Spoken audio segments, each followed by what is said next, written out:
Alright, welcome ladies and gentlemen. Today we're going to take a look at the Z790 Steel Legend Wi-Fi. It has DDR5 and PCIe Gen 5. It has RGB headers. It has both DisplayPort and HDMI. It's a pretty loaded motherboard at a pretty reasonable price for the Raptor Point S chipset, supporting 12th and 13th generation core processors. So let's open her up and see what we got inside. And this motherboard is not light by any means. It's pretty heavy. Comes in a brown box, which I guess ASRock's doing now. So we got our brown box motherboard here. Yeah, pretty simple, right to the point. No needless glossy finish on it. You got the motherboard packaging here. And as far as packaging goes, ASRock has always been like top notch. They use foam whenever they can. All their motherboards come in anti-static packaging for the most part. But the foam part is pretty good. So this motherboard is going to be safe during transport, while some of the other ones aren't always that safe. Let me take the board out and set it aside for a second while I look at some of the other things like the accessories. You know what, let's just do this because I'm leaning over this table and for some reason it's wobbly, so when it wobbles it makes me wobble. Alright, so here we have our manual.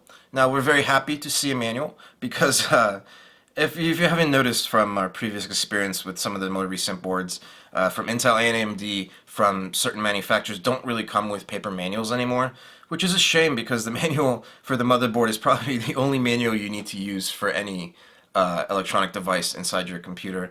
I guess all-in-ones come with manuals too. So do air coolers, but I mean, I don't really consider them full electronic devices like that. But yeah, so other than those two and maybe the case, you wouldn't really need a manual. But the motherboard, I mean, you have to use the manual to find out the pinouts. I mean, most people don't know exactly where to hit the pins for the jumpers to boot start the motherboard or where to plug in all your case headers. And the manual is useful for that. But let's say you don't have internet or you, I don't know, have trouble downloading the manual onto your phone or another computer. Well, then the paper manual comes in handy. So yeah, we got that. Now here we have another specimen. This is a bracket and it comes with some other components. Now this is a GPU support bracket, and the GPU support bracket is basically you basically screw it into the, so the motherboard has case standoffs. This case has standoffs for the motherboard to screw into, and then this one screws into two of those holes there and there, and then basically it'll support the GPU. There are 5 adjustable holes on the other side of it, so it'll go right behind the GPU, and then this part of the bracket will push up on the graphics card. So, I mean, it's pretty effective. It's simple, elegant. I mean, you don't have to like have a stand going all the way down to the bottom of the case. It basically just uses the case's standoffs to basically keep your graphics card up, and it'll fit most every size graphics card. You probably won't use it with a single slot, but dual, triple, maybe if you have a 4-slotted graphics card. Yeah. Other than that, we have some M.2 stuff, which are really insignificant. Here we have a little, it's a keycap. So it has a little S on it for Steel Legend. And if you want to customize your keyboard, maybe like one key you only hit once. Or maybe you want to put it on your W key or something, I don't know. Or maybe your A key for ASRock or ASRock. Another M.2. Okay, let's look at the other things. Okay, Wi-Fi antenna. Oh, adhesive. This is adhesive. It matches up with this. This will hold the antenna in place. A lot of cases don't have... so a lot of the Wi-Fi antenna I see recently, they have like rubber bottoms and they have like magnets in them, so they stick to a case. But not all cases are magnetic. So... the adhesive works, but the thing with the adhesive is you can only use it once. I mean, it wouldn't be hard to get double-sided tape if you want to move it later, but yeah. So this is your Wi-Fi 6E antenna, okay? And then we have 2 SATA cables, pretty insignificant.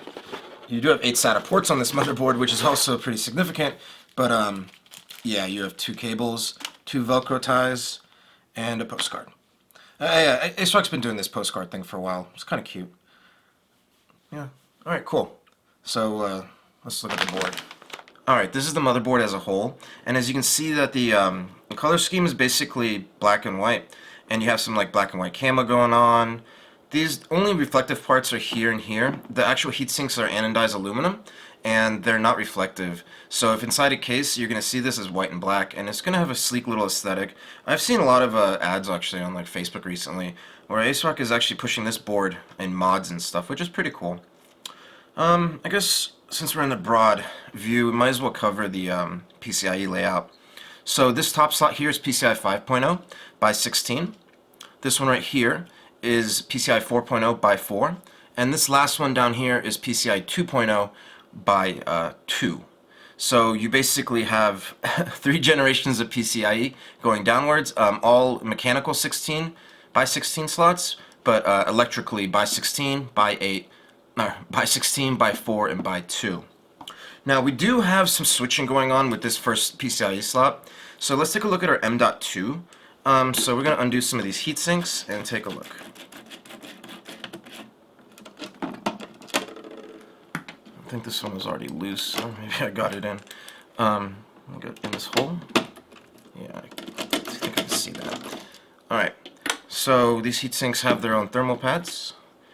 So here's something interesting. There are 2 M.2 slots under this heatsink, and you're wondering how can you cool 2 M.2 drives with the heatsink, and the answer is you can't. So basically you also can't install drives in both these slots concurrently. So that's why you can only use one or the other. Now this is what this one is what ASRock calls a blazing M.2 slot. All the other M.2 slots are hyper M.2, which means by 4 PCIe 4.0. Okay? But this is a blazing, so it's PCIe by 4.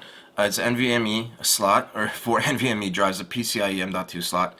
NVMe is just a protocol over PCIe. But it's a PCIe 5.0, okay? Now, when you install a drive into this slot right here, it will downgrade this slot from by 16 to by 8. Alright? So, it'll take it away. Now, if you have a newer GPU that uses PCIe 5.0, some of them come as only by 8 anyways. So that's not really a huge deal, but even with the increased bandwidth of PCIe 5.0, it's still not a big deal. But if you're using a GPU like a 2080 or something like that, then you might see a slight hit. So this one is PCIe 4.0. This is also Hyper M.2. This one has a sticker on it only because it's visible without heat sinks. But this one right there is PCIe 4.0 by 4. And then this is PCIe 4.0 by 4. But this one's from the CPU. This one, and this one are all from the chipset. Because Z790 has a lot of expansion capability.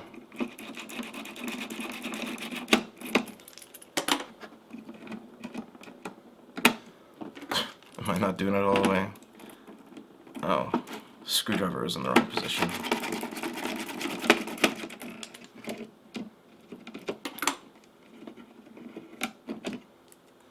Alright, so by 4 to the chipset, by 4 to the chipset, all the M.2, all 4 of these, 1, 2, 3, 4, are PCIe 4.0.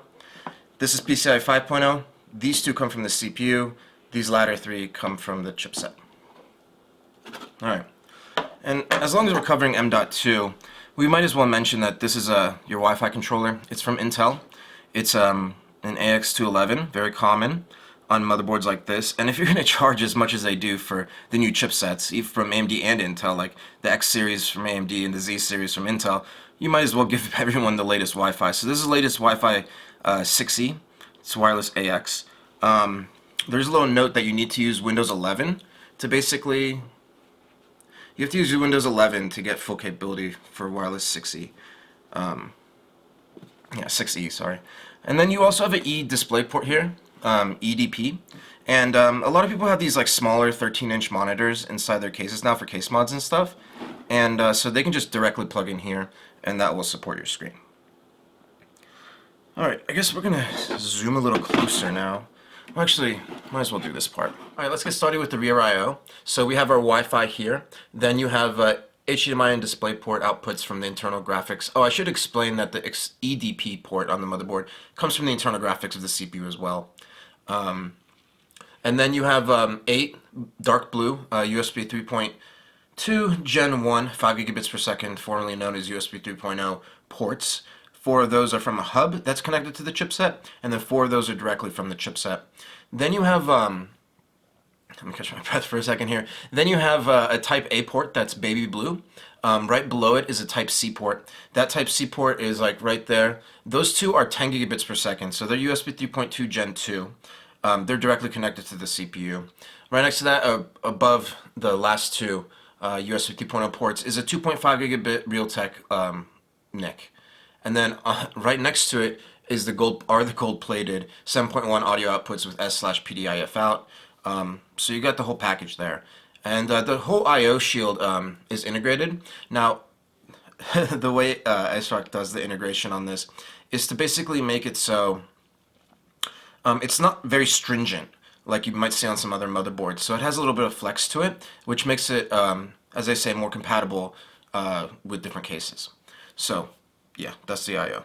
Now ASRock says this motherboard is part of a series where they use gold plating. So there's 15 micron gold plating on this top PCIe slot, and as you see, it's also steel reinforced on the DIMMs and these slots. And then in the rear, that's also in the audio. It's also 15 micron gold plating. Alright, here we have two 8-pin connectors for CPU power. Now you might not always need to use them, both of them, but you just need to use one. It doesn't matter which one you put it in either. They're basically the same place. So basically, the extra one is there in case you're overclocking the CPU. Now these CPUs, the new ones, especially like the 13900K and the KS, they can use a lot of power. So in some instances, it's warranted to use both.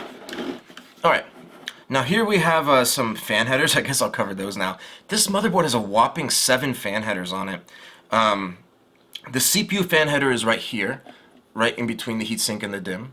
Now the CPU fan header supports up to 1 amp, and by default it's in PWM mode. Okay. Now the rest of the fan headers are basically system fan headers. I think one is called CPU something else, but it's a system fan header. The other 7 fan headers, 2 of them located here, are well, they're rated 2 amps each. Okay, that's pretty good. While the CPU is only 1 amp.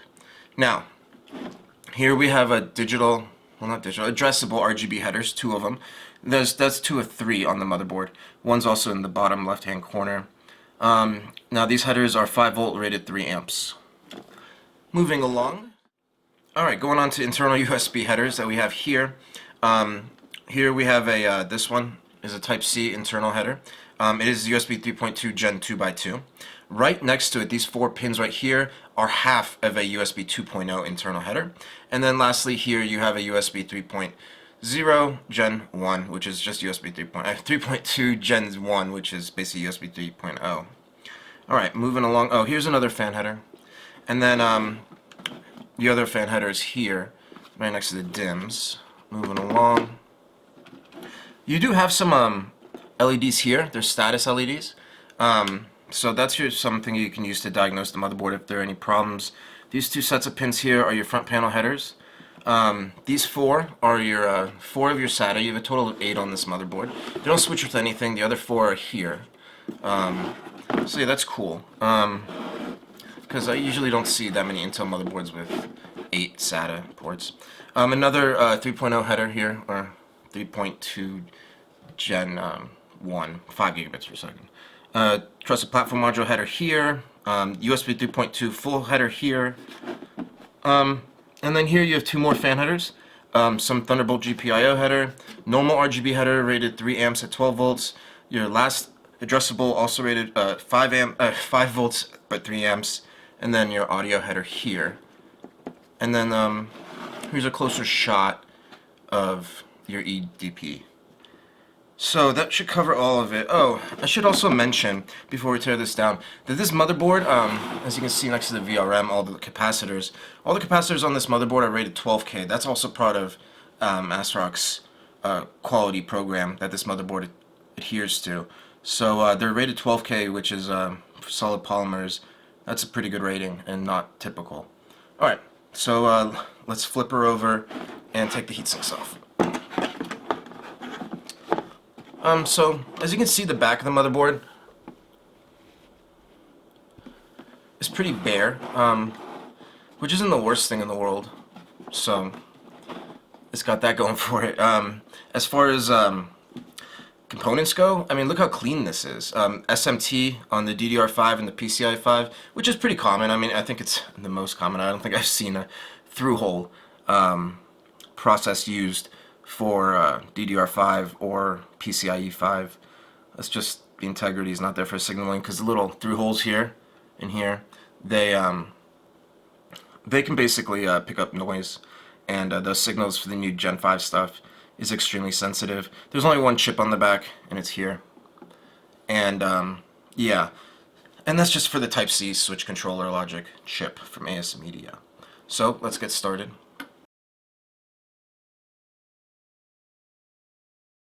Alright, ladies and gentlemen, let's start the basic identification of the chips. For the main PW controller right here, we have a Renaissance, and it's a Renaissance branded, and it's a RAA 229131. It's in 8+1 phase mode for the CPU core rails, and then also the IGT rail. The CPU auxiliary rail is separate, and it uses an Ampeg PWM. The power stages for both the CPU and the iGPU, they're the same. They're 60 amps each. They're smart power stages from Renaissance as well. They're formerly Interstill, so they're numbered ISL 99360. I guess that 60 at the end gives away their power. Yeah, so you got those. And as I mentioned before, these 12K capacitors are pretty nice too. The solid polymers. Okay, let's take a look right here. Let's get it in view. That's a single phase for CPU auxiliary. So this little thing right here controls these three MOSFETs. They're in a 2 low, 1 high configuration.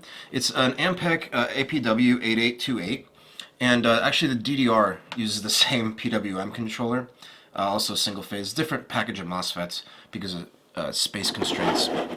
Let's see if you guys can see this. This board's a little harder to move around because of basically because of all the wires going into the I/O, and I don't want to unhook them from the Wi-Fi card on the motherboard. Alright, so right here, yeah, I think it's best if I can flip. Okay, that should be better. Okay, right here, that's our Realtek internet controller, our 2.5 gigabit NIC. It's an RTL 8125, 2.5 gigabit MBase-T, so it also is backward compatible with 1 gigabit, 100 megabytes, 100 megabit. And then next to it, that's a GLTech. That's a 10 gigabit per second redriver. It's a GL 9950, or maybe Genesis Logic actually. Anyways, over here you have an ASM 1074. The 1074 is a USB 3.0 hub. So you got the hub for the USB 3.0 for 4 of them coming from that ASM 1074, and then the GL 9950 is a redriver for Gen 2, 10 gigabits per second for the Type A and Type C. It's meant for 2 ports. The Type C has a controller on the back for its CC logic. I believe it's an ASM 1543 or something. We'll cover that soon. Yeah. Well, actually, maybe this time mix this in the background. Okay, we have our Wi-Fi module here. It's a AX211, very common. If you're going to spend this much money on a motherboard, you might want to have wireless AX with 6E capability on it. Audio section is it's a Realtek codec, an ALC 897, and then some Nichicon audio capacitors. Audio division is there too on the PCB, which is pretty nice. I guess we could just go around. Okay, this right here, this little tiny chip right here is a labeled NUC 1217 or 121, I think. Yeah, ZC2, whatever. It's a microcontroller. It controls all the 4 RGB LED ports, so all 3 addressable and 1 normal. You need a microcontroller to do that. And then I might as well just look at this because it's right here. And the Nuvoton Super I/O, the NCT 6796D. It controls all 7 fan headers on the motherboard and the system monitoring stuff. 256 megabit BIOS ROM right there. single one. And not much else to see in this area. We got the chipset, which is all fancy. We do have these two, which are of very important significance. These are Phison redrivers for PCI 5.0. Like I said, if you use this M.2 slot, it'll take by 8 from this, and you need the switches. So these are both redrivers and switches, but they're in one direction only. Usually, like we used to see, like ASM 1480s and stuff, and they would be all in a row in a line, perfectly aligned, and they're bidirectional. These are not bidirectional, these are linear, and these are from Phison, the PS7101, the same manufacturer who makes the controllers for the PCI 5.0 SSD. Well, one of them, I guess. I don't know, maybe they're not the only one. But this was the first certified PCI 5.0 redriver on the market. There are alternatives now. We've seen some Texas Instruments ones that are of the same make, and they're linear as well. But here they basically switch 4 lanes apiece, and they're not bidirectional. They're linear. So one's shooting towards and the other one's shooting back, and that's why they're staggered like this to optimize signal quality. And that's probably why they're linear these days. So going over here, I told you there were 2, or did I? There are 2 of these. This chip right here. Let's get into focus. Sorry. All right, that's another ASM 1074. So you saw there's 2 internal USB 3.0 headers. USB 3.2 Gen 1, 5 gigabits per second. They're off this hub. So one is here, and the other one is all the way on the other side at the bottom of the board. And now we have a 20 gigabits per second Type C, and as I mentioned before, it's the only 20 gigabits per second USB 3.2 Gen 2x2 on the motherboard, and it's using the redriver for this one is a, where is that? Oh yeah, okay, so it's a Doids chip, Doids bot Paracom. It's a PI3EQX2004, so it's 20 gigabits and I guess 4 channels. And then you have a RTS chip right here, the little square one. That's a RTS 5452. It's a power delivery controller and a Type-C logic switch controller. And then here's your little Ampeg DDR5 VRM. And yeah, it's small. So the same Ampeg 8828s. And yeah, the MOSFETs are in a small package because of the space constraints, but also you don't really need that much power for DDR5 because DDR5, I mean, it has its own power management IC on board. So you just have like a single rail going to it, and then it divvies it up. And then I told you there's one chip on the back of importance. Where is that little thing? Yeah, it's right here. It's an ASM 1543. So this little chip right here is controls the CC logic for the rear I/O. Alright. Oh, this motherboard, since we're done here, this motherboard is 6 layers with 2 ounces of copper. So, yeah, so it's enough. There's not too many chips on this board, which is actually a good thing for the most part because, I mean, the more integrated into the CPU, the better. So, yeah, if you have any questions or comments, please leave them, and thank you for watching.